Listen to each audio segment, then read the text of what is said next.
అందరికీ నమస్తే. సమాచార హక్కు చట్టం 2005 పోరాట కమిటీ ఆధ్వర్యంలో సమాచార హక్కు చట్టం ద్వారా ప్రజలకు ఉపయోగపడే సమాచారాన్ని ఏ విధంగా స్వీకరించాలా ఆ అంశాలపైన ఎప్పటికప్పుడు తాజా సమాచారాన్ని మీ ముందు తీసుకొస్తున్నాం. సమాచార హక్కు చట్టం కోసం పనిచేస్తున్న మా ఛానల్ని సబ్స్క్రైబ్ చేసుకోండి, బెల్ ఐకాన్ నొక్కండి, ఈ లింక్ను అందరికీ షేర్ చేయండి. ఎప్పటికప్పుడు తాజా సమాచారం తెలుసుకోవడానికి నోటిఫికేషన్ ఆన్ చేసి ఉంచండి. ఈ లింక్ను అందరికీ షేర్ చేయండి. ముఖ్యంగా సమాచార హక్కు చట్టం ద్వారా ప్రజలకు ఉపయోగపడే ప్రజా ప్రయోజన దరఖాస్తులను మండల కార్యాలయంలో కానీ జిల్లా కార్యాలయంలో కానీ మనం నేరుగా దరఖాస్తు చేయవచ్చు. ఈ దరఖాస్తు కోసం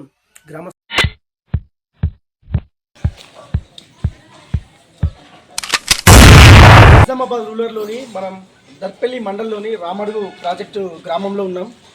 ఇక్కడ సమాచార హక్కు చట్టం పోరాట కమిటీ ఆధ్వర్యంలో మనం సమాచార తనిఖీ కార్యక్రమానికి మనం ఇక్కడికి రావడం జరిగింది. సమాచార హక్కు చట్టం వారోత్సవాల సందర్భంగా మనం గ్రామ పంచాయతీలోని రికార్డుల పరిశీలన, ప్రజా ప్రయోజన కింద మనం ఫిర్యాదులు మరియు దరఖాస్తులు ఏ విధంగా ఇస్తామనే కార్యక్రమాన్ని మనం ప్రత్యక్షంగా లైవ్ ద్వారా వీక్షిస్తున్నాం. ప్రస్తుతం మనము రామడుగు గ్రామ పంచాయతీ కార్యాలయంలో ఉన్నాం. అయితే ఇక్కడ గ్రామ పంచాయతీలో ఏమేమి వివరాలు పొందపరుస్తారనే అంశాన్ని మనం కులంకషంగా పరిశీలిద్దాం. ప్రస్తుతం ఇక్కడ నోటీస్ బోర్డు ఉంది. ఈ నోటీస్ బోర్డులో నోటీసులకు కొంతమంది ఫిర్యాదుదారులు కానీ దరఖాస్తుదారులు కానీ భూమి వీటి గురించి అయినా దరఖాస్తులు వస్తే వాటికి సంబంధించిన నోటీసులు ఇవ్వడానికి ఇక్కడ ప్రస్తుతం మనకు నోటీస్ బోర్డు కనిపిస్తుంది. ఇక్కడ నోటీస్ బోర్డులో కూడా చాలా వివరాలు కూడా వీరు పొందపరచడం జరిగింది. అలాగే ఇక్కడ కార్యదర్శి గది కూడా ఉంది. పక్కన చూస్తే చిత్రంలో చూస్తే కార్యదర్శి గది కూడా ఉంది.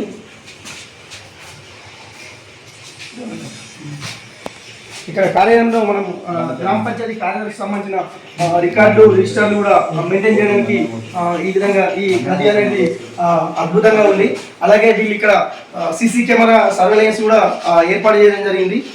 గ్రామంలో సీసీ కెమెరాకి సంబంధించిన సర్వేలెన్స్ కూడా గ్రామంలో ఉన్న ఎన్ని వార్డులు 12 వార్డులకు సంబంధించిన ఇన్ఫర్మేషన్ కూడా వీళ్ళు ప్రతిక్షణం పరిశీలిస్తూ సీసీ కెమెరా సర్వేలెన్స్ కూడా వీళ్ళు అద్భుతంగా టెక్నాలజీని కూడా అద్భుతంగా వాడుతున్నారు.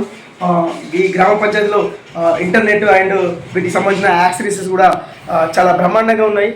గ్రామ పంచాయతీలో కూడా ఇంటర్నెట్ మరియు ఆధునిక టెక్నాలజీని వాడడం అనేది చాలా మంచి శుభ పరిణామం.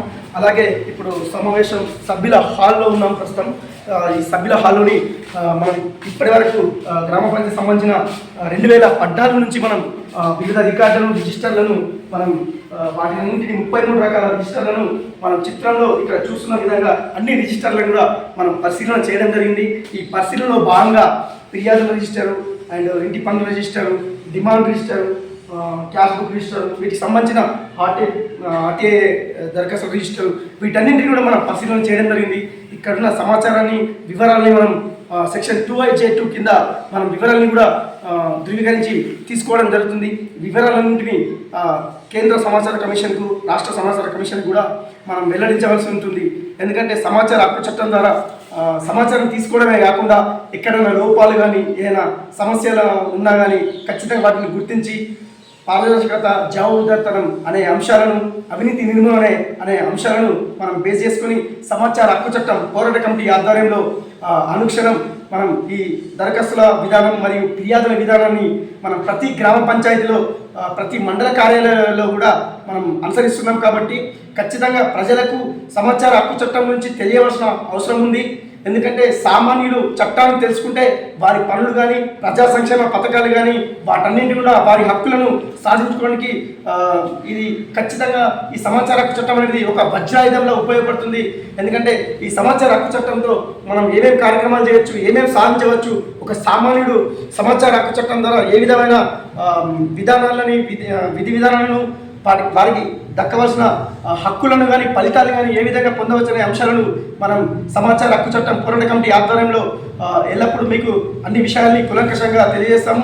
ఈ సమాచార హక్కు చట్టం వారోత్సవాల సందర్భంగా ప్రతి ఒక్కరూ తమ పరిధిలో ఉన్న గ్రామ పంచాయతీలు, మండల కార్యాలయంలోని ఖచ్చితంగా మీరు దరఖాస్తు చేయండి.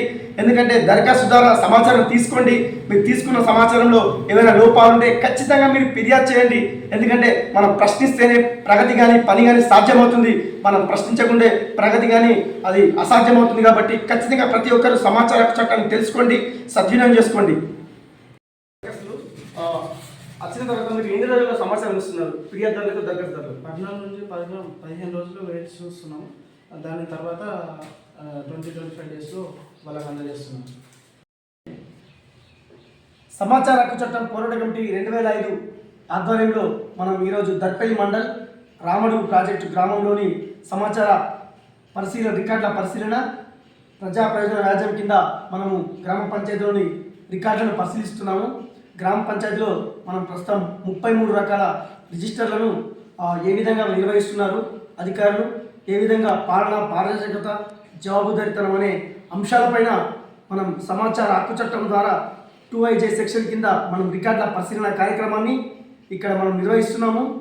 అలాగే సమాచార హక్కు చట్టం ద్వారా సమాజంలోని గ్రామ పంచాయతీల్లోని మండల పరిషత్ కార్యాలయంలోని పరిపాలన ఏ విధంగా జరుగుతుంది, ప్రభుత్వ ప్రజా సంక్షేమ పథకాలు మరియు 14 ఫైనాన్స్ అండ్ జనరల్ ఫండ్ ఇలాంటి అంశాలపైన కేంద్ర ప్రభుత్వం, రాష్ట్ర ప్రభుత్వం నుంచి వచ్చే నిధులపైన ఏ విధంగా వీళ్ళు అప్డేట్స్ కానీ నిధులు ఖర్చు కానీ జమ కానీ ఏ విధంగా ఉంటున్నది మనం రికార్డులను ఈరోజు మనం పరిశీలిస్తున్నాము. మీరు ప్రస్తుతం చిత్రంలో చూస్తున్న క్యాష్ బుక్ 2020-2021 రామడుగులోని గ్రామ పంచాయతీ 14 ఫైనాన్స్ సంబంధించిన రిజిస్టర్. ఈ రిజిస్టర్లో ఏ అంశాలను పొందపరచాలనే అంశాన్ని మనం క్యాష్ బుక్, రిసిప్ట్ అండ్ పేమెంట్స్లో మనం ప్రస్తుతం చూస్తున్నాము.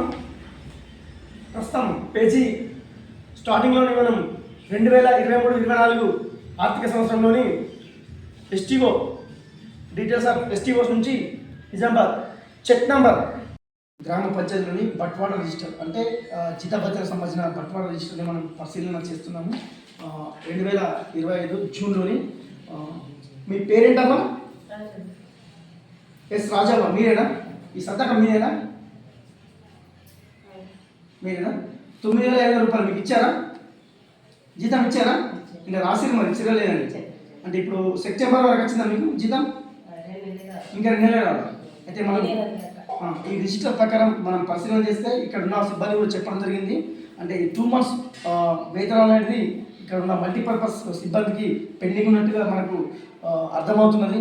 మరి సిబ్బంది ప్రతి నెల పనిచేస్తున్న జీతాలు సకాలంలో ఇచ్చి సిబ్బంది కూడా సకాలంలో ఇస్తే బాగుంటుందని చెప్పేసి వాళ్ళు తెలుపుతున్నారు.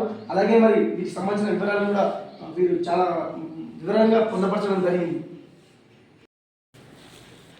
గ్రామ పంచాయతీలోని సమాచార హక్కు చట్టం దరఖాస్తులను, ఫిర్యాదులను ఏ విధంగా నిర్వహిస్తున్నారు, సమాచార హక్కు చట్టం రిజిస్టర్ కూడా ఈ గ్రామ పంచాయతీలో వీరు నిర్వహిస్తున్నారు. మనం ఏ విధంగా నిర్వహిస్తున్నారో తెలుసుకుందాం. మీ పేరు సార్? ప్రశాంత్. మీరు ఇక్కడ సమాచార హక్కు చట్టం దరఖాస్తులను, ఫిర్యాదులను స్వీకరించారా? అవును, స్వీకరించారు. ఇప్పటివరకు ఎన్ని దరఖాస్తులు వచ్చినాయి సార్? ఇప్పటివరకు ఒక 45 దరఖాస్తులు వచ్చినాయి సార్. అంటే ఏ విధంగా మీరు వారికి సమాచారం అందజేశారు? వారికి లెటర్ పరంగా కానీ, పోస్ట్ పరంగా కానీ, లేకుంటే ఇట్లా జిరాక్స్ల పరంగా కానీ వాళ్ళకి అందజేస్తున్నాం. ఇది యథావిధిగా మా బాధ్యతగా స్వీకరించి వాళ్ళ నుండి దరఖాస్తులు తీసుకొని దీంట్లో నమోదు చేసుకొని వాళ్ళకు వాళ్ళకు కావాల్సిన సమాచారాన్ని మేము అందజేస్తున్నాం. ఈ సమాచార హక్కు చట్టం ద్వారా పారదర్శకంగా జవాబుదారీతనానికి మీకు ఏ విధంగా ఉపయోగపడుతుంది ఈ చట్టం? ఈ చట్టం అనేది అందరికీ ప్రజలకు అనుగుణంగా ఉంది. ఈ చట్టాన్ని ఉపయోగించుకొని ప్రజలు ముందుకు సాగాలని మేము కోరుకుంటున్నాం.